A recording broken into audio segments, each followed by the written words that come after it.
नमस्कार। प्रस्तुत है आज का चिंतन। दिल्ली में सेठ हरभजन वणिकों में अग्रगण्य थे। उन्होंने दिल्ली में अपना एक नया आलीशान भवन बनवाना शुरू किया। इस भवन की चर्चा चारों ओर फैली। सेठ हरभजन शाह के प्रतिद्वंदी व्यापारी श्री चंद को जब इस निर्माण का समाचार मिला तो उन्होंने कटाक्ष किया।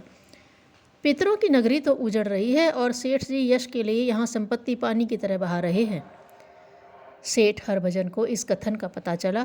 उन्होंने हवेली का निर्माण रुकवा दिया और सारी धन संपदा लेकर अग्रोहा को चल दिए। सेठ जी ने अग्रोहा पहुंचकर चारों ओर खबर फैला दी। अग्रोहा में आकर बसने वाले प्रत्येक व्यक्ति को सेठ हरभजन सभी आवश्यक साधन और सुविधाएं प्रदान करेंगे। लखी नामक बंजारा भी अग्रोहा पहुंचा। उसने व्यापार करने के लिए सेठ हरभजन शाह से रुपया मांगा। सेठ ने पूछा, किस जन्म में इस कर्ज को चुकाओगे? लखी सेठ जी के इस प्रश्न पर चौंका और बोला, मैं आपका आशय नहीं समझा सेठ जी। भाई, इस जन्म में चुकाने का वायदा करते हो तो हिसाब करके रोकड़िया से रुपया ले लो, और अगले जन्म में चुकाना हो तो ऊपर वाले खंड में चले जाओ और जितना चाहो ले लो। हम उस रुपये की कोई लिखा पढ़ी नहीं करते। लखी ने सोचा, अगले जन्म में कौन किससे मिलेगा? नई मंडी है, व्यापार में घाटा हुआ तो सेठ जी को रुपया कैसे लौटाऊंगा? उसने कहा, मुझे तो अगले जन्म में चुकाना है। सेठ जी ने उसे हवेली के ऊपर वाले खंड पर भेज दिया। वहाँ से उसने 1 लाख रुपया लिया और अपने डेरे पर आया। वह मन ही मन प्रफुल्लित हो रहा था कि सेठ भी कैसा मूर्ख एवं नासमझ है। अगले जन्म में उसे कौन चुकाएगा? वह तो यूं ही अपना रुपया बर्बाद कर रहा है। अपने डेरे के बाहर बैठा वह यही सब कुछ सोच रहा था कि सामने से एक संत निकले। महात्मा जी को देखते ही वह उठ खड़ा हुआ और बोला, महाराज, आप आज मेरे यहाँ विश्राम कर मुझे सेवा का मौका प्रदान करें। संत लखी के इस निश्चल आग्रह को ठुकरा न सके। स्नेहपूर्वक बोले, क्या बात है लखी? आज कोई विशेष बात है क्या? लखी ने अपना सारा वृत्तांत कह सुनाया और बोला, महाराज, आप ही बताइए कि क्या अगले जन्म में मुझे और सेठ हरभजन शाह को मानव चोला ही मिलेगा? क्या यह भी निश्चित है कि हम दोनों एक ही जगह पैदा होंगे और हम दोनों की स्मृतियां भी अक्षुण्ण रहेंगी? महात्मा जी ने उसे पुनर्जन्म का विधान बताया और कहा, कर्म अविनाशी हैं, ये कभी नष्ट नहीं होते। जन्म जन्मांतर तक अच्छी बुरी परिस्थितियों के रूप में इन्हें भुगतना पड़ता है।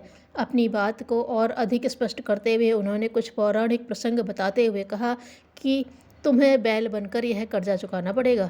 महात्मा जी की बात सुनकर वह घबराया और रुपया लेकर वापस हरभजन शाह की हवेली पर पहुंचा। वहां जाकर उसने सारा धन सेठ के समक्ष रखा और बोला, सेठ जी, अगले जन्म में यह रुपया चुकाने की क्षमता मेरे पास नहीं है, इसे आप वापस ले लें। सेठ जी ने रुपया लेने से इनकार कर दिया। लखी ने बहुत अनुनय विनय की, लेकिन वे नहीं माने। लखी वापस महात्मा जी के पास आया और उन्हें सारी बात बताई। महात्मा जी ने उसे सुझाव दिया कि अग्रोहा में कोई सरोवर नहीं है, अतः तुम इन रुपयों से एक सरोवर बना दो। लखी ने सेठ जी के रुपयों से एक सुंदर सरोवर का निर्माण शुरू कर दिया। सरोवर देखकर सारे नगरवासी प्रशंसा करने लगे। लखी ने वहां 2 चौकीदार नियुक्त कर दिए और आदेश दिया कि इस सरोवर में किसी को न जाने दे। नगरवासी लखी के पास गए।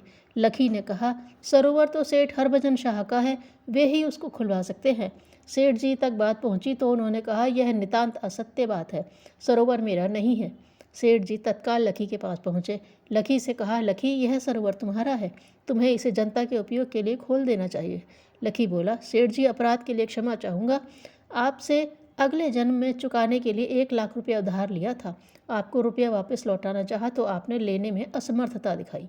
उसी रकम से मैंने यह सरोवर बनवाया है। आपकी संपदा है, आप ही इसके स्वामी हैं। सेठ जी बात समझ गए। उन्होंने उसी क्षण शेष रुपयों की भरपाई कर दी।